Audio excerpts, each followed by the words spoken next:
Arrestation 7 mois après du chauffard de la rue Garibaldi. La Canole dénonce le marché de la région concernant l'Open Park Auvergne-Rhône-Alpes. Enfin un DVD pour conserver des témoignages de la Deuxième Guerre mondiale.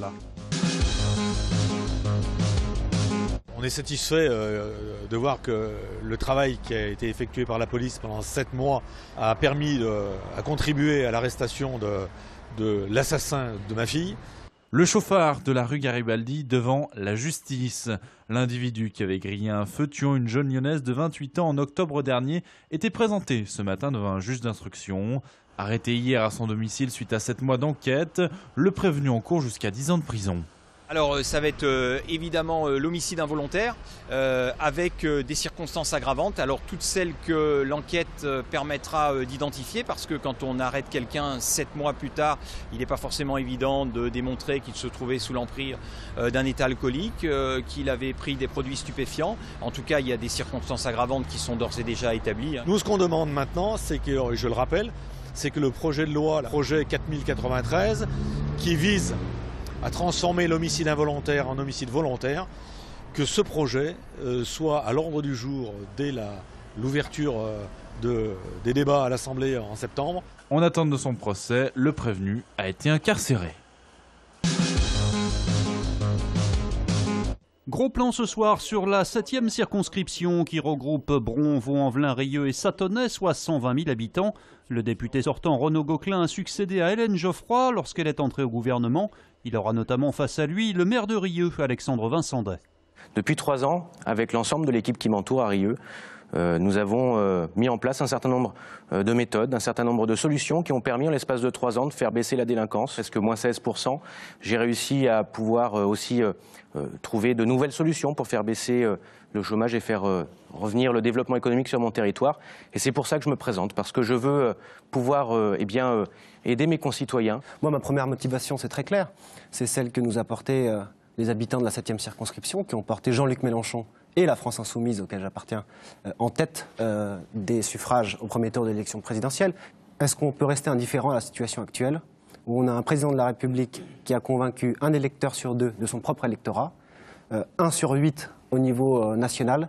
On ne peut pas laisser un président aussi minoritaire gérer le pays, le gouverner. Écoutez, moi je veux que la porte que nous avons ouverte le 7 mai reste ouverte. Peut-on raisonnablement imaginer le blocage de la France après le 19 juin, vous entendez ce qui vient d'être dit, par une majorité hostile? Je pense que François Mitterrand nous l'a appris il y a bien longtemps. Il ne faut pas qu'un parti ait une majorité absolue à l'Assemblée. C'est quelque part quelque chose de malsain. Dans tous les cas de figure, En Marche aura un nombre de députés significatif, très significatif. Vous pourrez faire un grand groupe, soyez rassurés, madame. Et je pense qu'il faut qu'à la gauche, il y ait des élus comme moi, qui soient des gens sincères, qui n'ont pas tourné leur veste.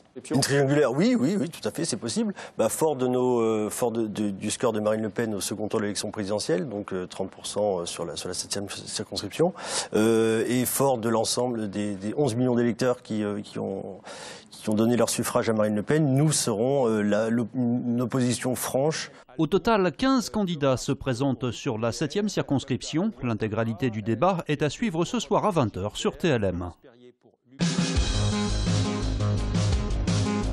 Nous allons faire dans les prochains jours donc une requête au tribunal administratif pour demander l'annulation de ce marché. La Canole monte au filet pour demander l'annulation d'un marché de 500 000 € passé par la région avec l'Open Park Auvergne-Rhône-Alpes. Selon l'association de contribuables, ces dépenses ne sont pas justifiées par l'intérêt général. On ne voit pas la raison, pourquoi la région dépenserait de l'argent pour faire sa propre publicité. La publicité, elle doit le faire avec ses résultats. Ils achètent 1900 places. On ne sait pas du tout à qui ils les distribuent. Il y a un pavillon de 20 places aussi qui est réservé. Et donc ceci, tous ces repas, etc., c'est pour qui? De son côté, la région rappelle que ce marché a été soumis aux élus par la commission d'appel d'offres et plaide d'une totale traçabilité des places données au club. C'est comme ça que j'ai fait le débarquement et participer à des batailles comme celle de Colmar qui était dure. Et en plein hiver, on se couchait en dehors du char, dans la neige. Recueillir le témoignage d'une quinzaine d'anciens combattants et résistants de la Seconde Guerre mondiale, c'est le vaste travail de mémoire entrepris par ces étudiants journalistes lyonnais. L'objectif est d'en tirer un DVD qui servira ensuite de support pédagogique dans les collèges et les lycées. C'est entre guillemets maintenant ou jamais, parce qu'il y a beaucoup de témoins qui sont morts, qui sont décédés entre le moment où on a commencé à tourner et le moment où on a eu les rushs. Du coup, c'était un petit peu un contre-la-montre pour vite récupérer les derniers témoignages de ceux qui sont encore vivants. Finalement, on ne peut pas parler à leur place, il n'y a qu'eux qui peuvent nous raconter ces histoires, l'horreur de la guerre, qui était par exemple Klaus Barbie à Lyon, tous ces tyrans et ce qu'était vraiment le nazisme. Quand on arrive, que les portes s'ouvrent du wagon, on a une dizaine de morts dans le wagon. C'est vrai qu'il y avait une dimension de transmission. Ils en parlaient souvent, de dire qu'ils avaient l'impression des fois que les jeunes de notre époque, entre guillemets, avaient un peu oublié tellement c'était lointain pour eux.